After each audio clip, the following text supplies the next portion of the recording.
Hi friends, this is Paritosh and you watching I speak about money. आज हम इस video में बात कर रहे हैं रिटर्न्स के बारे में। जब आप इन्वेस्टमेंट करते हो तो इन्वेस्टमेंट करने से पहले रिटर्न्स भी एक फैक्टर है जिसको आप कंसिडर करते हो। अगर आज बात करें ट्रेंड की तो मार्केट में काफ़ी सारे ऐप्स अवेलेबल है और निवेश करना, इन्वेस्टमेंट करना, म्यूचुअल फंड में एसआईपी करना बहुत आसान हो चुका है।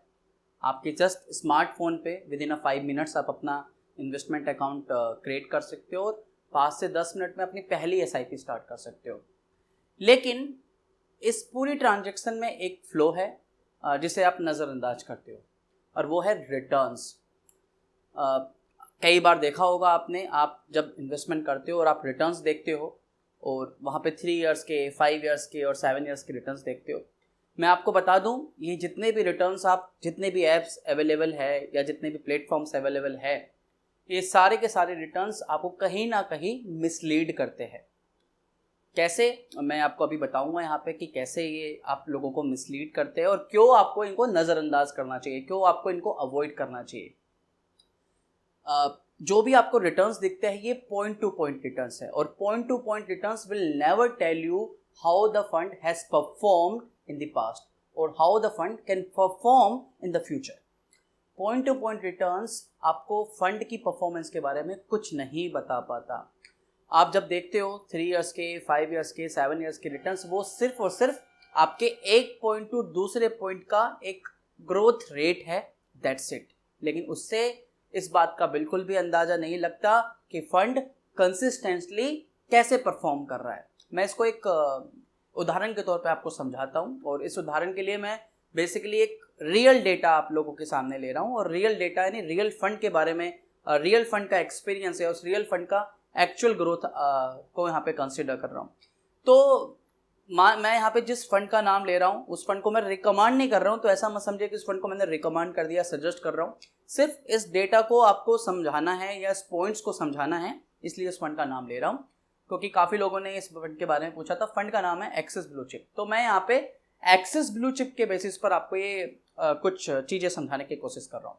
अब मान लीजिए मुझे आज 1 लाख रुपए इन्वेस्टमेंट करना है और मैंने 3 मार्च 2017 में एक्सिस ब्लू चिप फंड में 1 लाख रुपए निवेश करे और ये फंड मुझे 3 साल के लिए होल्ड करना है। 3 मार्च 2020 को ये पैसा मैंने रिडीम कर लिया, मान लीजिए। तो इस फंड का मैंने 3 मार्च 2017 में जिस NAV पे खरीदा और 3 मार्च 2020 में जिस NAV पे निकाला, एक पॉइंट पे खरीदा, एक पॉइंट पे एग्जिट करा।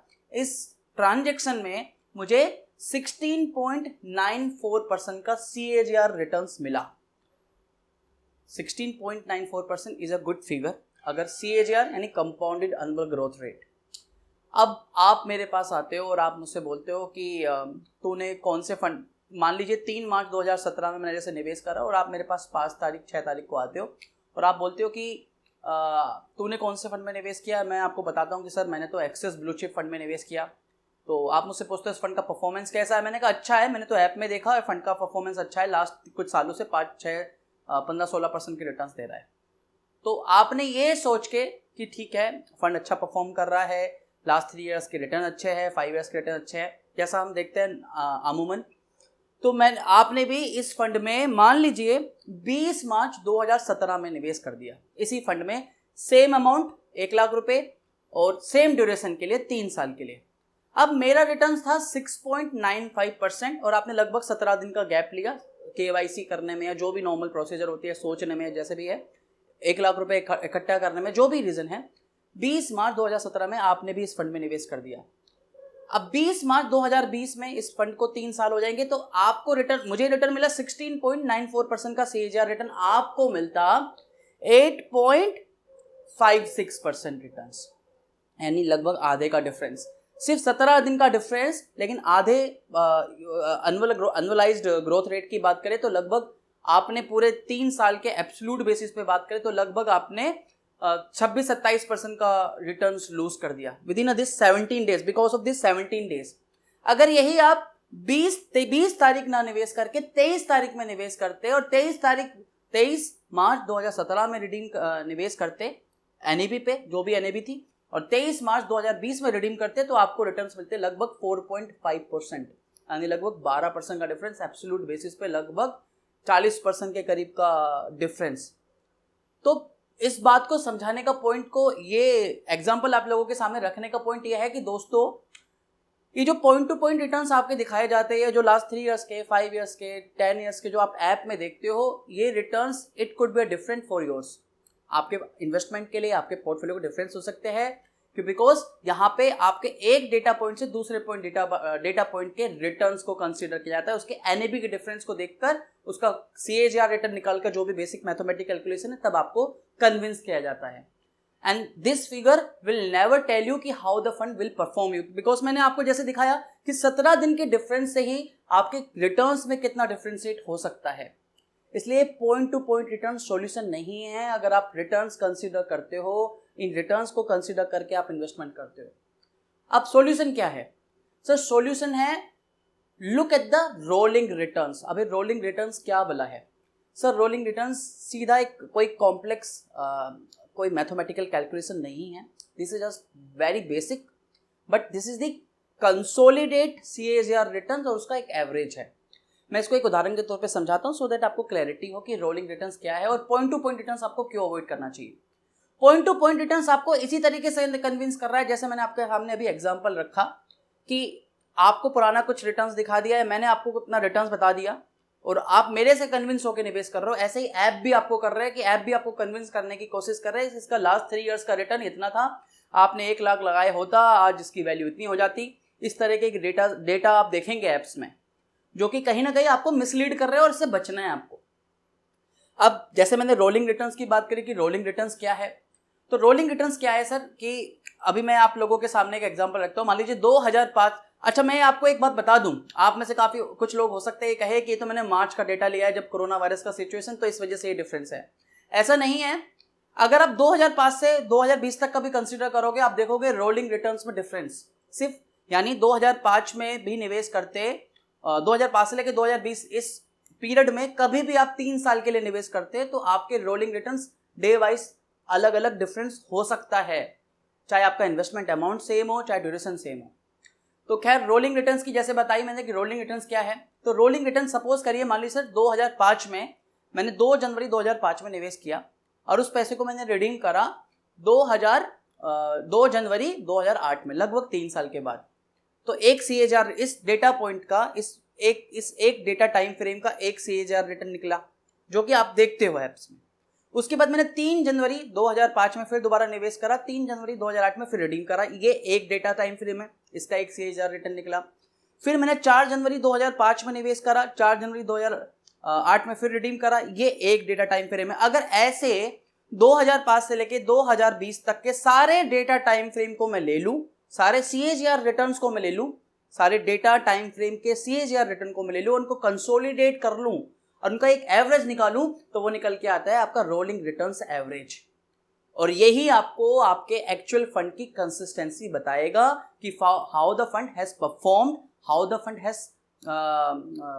Has given the returns in the past, अगर इसके 3 साल के रिटर्न्स को कंसीडर करें। मैं एक्सिस ब्लू चिप की बात बताता हूं कि अगर एक्सिस ब्लू चिप के 2005 से लेके 2010 से लेके 2020 तक की बात करें और मैं सिर्फ 3 साल का रोलिंग रिटर्न्स कंसीडर कर रहा हूं, तो एक्सिस ब्लू चिप का जो एक एवरेज है, मतलब आपने 2010 से लेके 2005 की बात कर रहे हैं, 2005 से लेके 2020 तक कभी भी 3 साल के लिए अपने इन्वेस्टमेंट को होल्ड किया होता, तो जो उसका एक एवरेज है वो उसका एवरेज था 14.21%।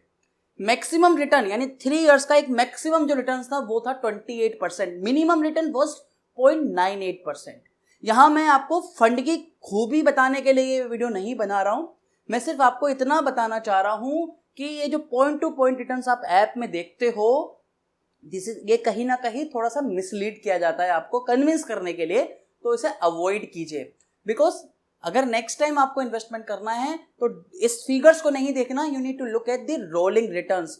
आप बोलोगे कि रोलिंग रिटर्न्स निकालना तो सर ये तो हर डेटा टाइम फ्रेम को निकालने के लिए तो बड़ा मुश्किल होगा, एक्सेल पे काम करना होगा। सर ऐसा नहीं है, आप गूगल पे टाइप करोगे तो बहुत सारी मल्टीपल वेबसाइट्स आ जाएंगी जो आपको हर फंड की रोलिंग रिटर्न्स बता सकती है।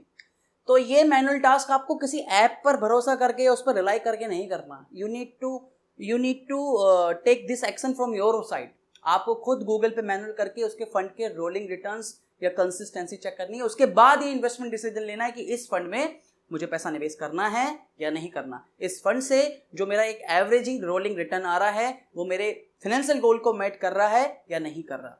तो आज के लिए सिर्फ इतना ही था। आपको इस वीडियो से सिर्फ एक टेक अवे लेना है।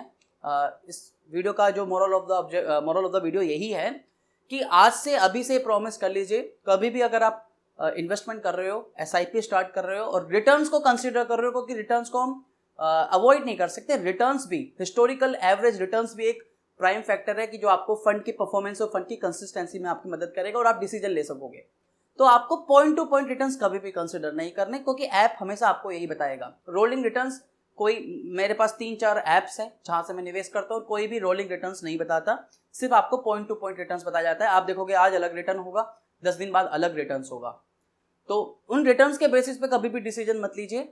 आपको अगर रिटर्न्स कंसीडर करना है, कंसिस्टेंसी चेक करनी है, go with the rolling returns. मेरी अपनी जितनी भी पुरानी वीडियो है, लास्ट 1-1.5 साल से जितनी भी वीडियोस बना रहा हूँ और कोई भी फंड आपको सजेस्ट करता हूँ तो मैं हमेशा रोलिंग रिटर्न्स के बेसिस पर आपको सजेस्ट करता हूँ। तो आपको भी खुद गूगल पे जाके पर्टिकुलर फंड का, जो भी पर्टिकुलर फंड अभी होल्ड करते हो या निवेश करने जा रहे हो, उसका रोलिंग रिटर्न कंसिडर करना चाहिए कि फंड की कंसिस्टेंसी कैसी है। फंड 2000, मान उदाहरण के तौर पे फंड 2000 से लेके 2020 तक अगर मैं 5 साल निवेश करता हूं तो उसका एक एवरेज रोलिंग रिटर्न कितना है, उसका CAGR रिटर्न्स का एक एवरेज कितना है, तो रोलिंग रिटर्न्स कंसिडर करिए। तो आज के लिए सिर्फ इतना ही था, एक छोटी सी ब्रीफ वीडियो। जैसे मैंने बोला था कि मैं कोशिश करूंगा कि डेली आप लोगों के लिए वीडियो बनाऊं, क्योंकि अब तो हमारा फुल टाइम आ चुका है काम ये। तो अगर ये वीडियो अच्छी लगी तो वीडियो पे लाइक कर दीजिए। 700 लाइक्स का टारगेट है और वो टारगेट अचीव करने में आप मेरी मदद कर सकते हो। अगर चैनल सब्सक्राइब नहीं करा तो चैनल सब्सक्राइब कीजिए। हम इसी तरीके से पर्सनल फाइनेंस से जुड़ी और म्यूचुअल फंड से जुड़ी जानकारी आपको अपने चैनल के माध्यम से हमेशा देते रहते हैं। इस वीडियो को अपने फ्रेंड्स, कलीग्स, अंकल जहां पहुंचाना चाहते हो, जो भी आपके आसपास है, जो भी आपके नॉन में है, जिसको लगता है कि आपको ये वीडियो शेयर करना चाहिए, ज़्यादा से ज़्यादा शेयर कीजिए। तो फिर आज के लिए इतना ही था। नेक्स्ट वीडियो में मिलेंगे, कोशिश करेंगे बहुत जल्दी 1-2 दिन में दोबारा एक और नई वीडियो लेके आए। तब तक कमेंट करते रहिए, क्योंकि मैं कमेंट सबके पढ़ रहा हूँ और बहुत जल्दी हम एक कंसोलिडेट Q&A वीडियो दोबारा लाने वाले हैं। तो फिर नेक्स्ट वीडियो में मिलेंगे। तब तक के लिए धन्यवाद। वंदे मातरम। जय हिंद।